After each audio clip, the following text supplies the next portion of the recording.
और भगवद गीता के 6ठे अध्याय के यदि आप 7, 8, 9 संख्या के श्लोक देखेंगे, वहाँ आप पाएंगे। आज हम कुछ सूत्र लेंगे बिल्कुल व्यवहारिक जीवन से जुड़े, वहाँ आप पाएंगे कि दृष्टि कैसे परमात्मा पर रहे। और सच में सार भी यही है, आधार भी यही है, समस्या भी यही है और समाधान भी वहीं से है। समस्या क्या है कि संसार में रहकर जिसने संसार दिया हम उसी को भूल जाते हैं। अभी डॉक्टर मार्कंडे जी ने कहा कि नथनी तो याद रहती है किसने दी, लेकिन नाक किसने दिया वो नहीं ध्यान में रहता, वो नहीं ध्यान में रहता।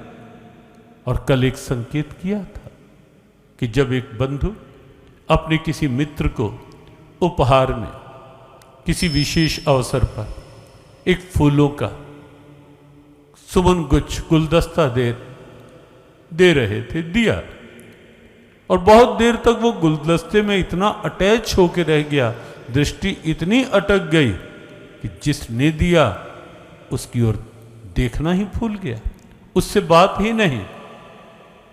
और अंततः जब उसने गुलदस्ता छीन लिया तब जाकर ध्यान आया कि किसका है गुलदस्ता।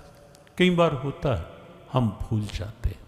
संसार में रहकर जिसने जीवन दिया, जिसने जीवन में सब कुछ दिया, हम उसे ही भुला बैठते हैं, दृष्टि उसी से हटा बैठते हैं।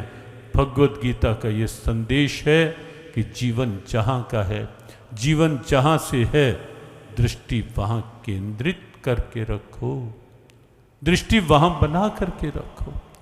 और गीता के 6ठे अध्याय का श्लोक संख्या 7, 8, 9 परिस्थितियों के में समता, पदार्थों में समता, प्राणियों में समता, आपको सब कुछ उसमें दिखाई देगा। परिस्थितियाँ, कहीं सर्दी है, कहीं गर्मी है, ये सब परिस्थितियाँ हैं। कहीं लाभ है, कहीं हानि है, कहीं अनुकूलताएं हैं, कहीं प्रतिकूलताएं हैं, कहीं सुख है, कहीं दुख है। ये सब परिस्थितियां जीवन के साथ जुड़ी हुई हैं और किसी एक जीवन के साथ नहीं, सबके साथ। अब बचपन के बाद जवानी, जवानी के बाद प्रौढ़ावस्था, प्रौढ़ावस्था के बाद वृद्धावस्था। ये ऐसा तो नहीं है ना कि केवल किसी एक के साथ जुड़ी हुई स्थितियां हैं। या यहाँ क्या आपको लगता है कि परमात्मा की सृष्टि में कहीं कोई अंतर है धनवान या निर्धन का? सबके साथ एक जैसा है। देहिनो अस्मिन यथा देह कौमारम यौवनम जरा तथा देहांतर प्राप्तिर। और अगले श्लोक में गीता जी ने कहा मात्रा स्पर्शस्तु कौन्तेय शीतोष्ण सुख दुखदा आगमा पाइनो नित्यस तास्तितिक्षस्व भारत।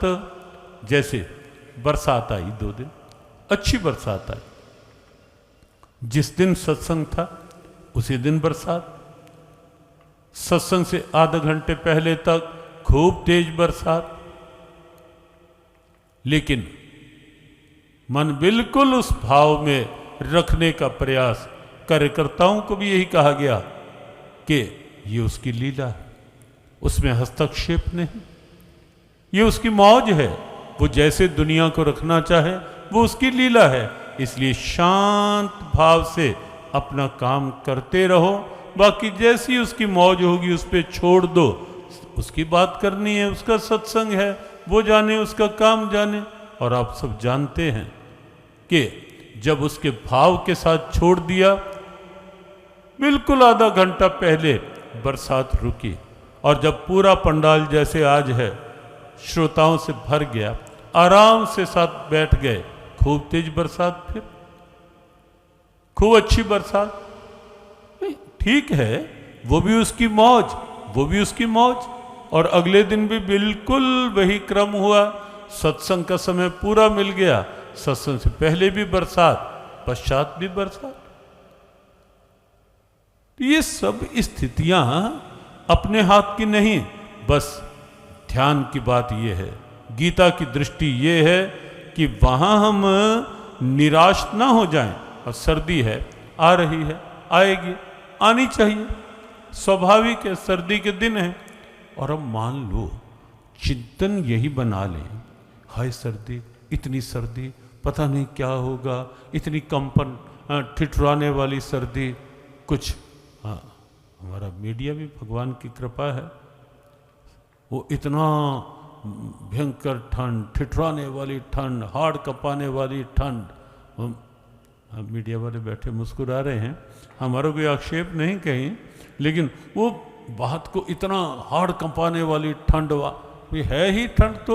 लेकिन गीता पढ़ोगे आप तो आपको पता लगेगा कि ये सर्दी भी कुछ दिन है, आएगी, सदा रहने वाली नहीं है, कुछ दिन बाद निकल जाएगी।